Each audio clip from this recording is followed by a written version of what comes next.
पाहत आहात live Maharashtra police times news channel. Gaudgaon Budruk येथे हनुमान जन्मोत्सवानिमित्त बुधवार दिनांक 1 एप्रिल 2026 पासून विविध धार्मिक व सांस्कृतिक कार्यक्रमांचे आयोजन करण्यात आले आहे। संध्याकाळी गावातील विविध भजन मंडळांकडून भजन संध्या होणार असून जेऊर येथील प्रसिद्ध कीर्तनकार पांडुरंग महाराज यांच्या रसाळवाणीतून हनुमान चरित्रावर कीर्तन सादर होणार आहे। गुरुवार दिनांक 2 एप्रिल रोजी पहाटेपासून होम हवन, रुद्राभिषेक, नवग्रह पूजा तसेच गणेश, शंकर पार्वती महापूजा असे विविध धार्मिक विधी पार पडणार आहेत।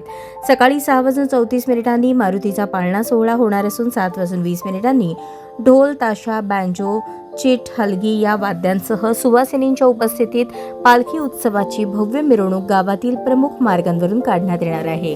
सकाळी 6:34 ते रात्री 8 पर्यंत भक्तांसाठी महाप्रसादाची व्यवस्था करण्यात आली आहे।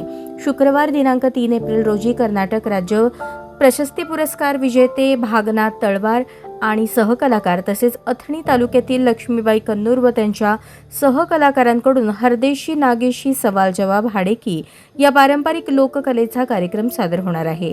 संध्याकाळी 4 वाजता परिसरातील मल्लांकडून जंगी कुस्त्यांचे आयोजन करण्यात आले असून पैलवानांनी मोठ्या संख्येने सहभागी व्हावे असे आवाहन करण्यात आले आहे।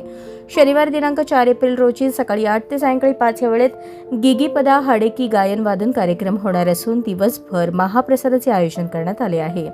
सायंकाळी 7 ते 9 दरम्यान जागृत मारुती मंदिराच्या पटांगणात आकर्षक दारुकाम सादर करण्यात येणार आहे। या उत्सवानिमित्त अभिषेक, रुद्राभिषेक, नवग्रह पूजा तसेच महाप्रसाद सहभागी होऊ इच्छिणाऱ्या भक्तांनी विश्वस्त समितीशी संपर्क साधावा असे आवाहन अध्यक्ष श्रीकांत खानापुरे व विश्वस्त मंडळाने केले आहे।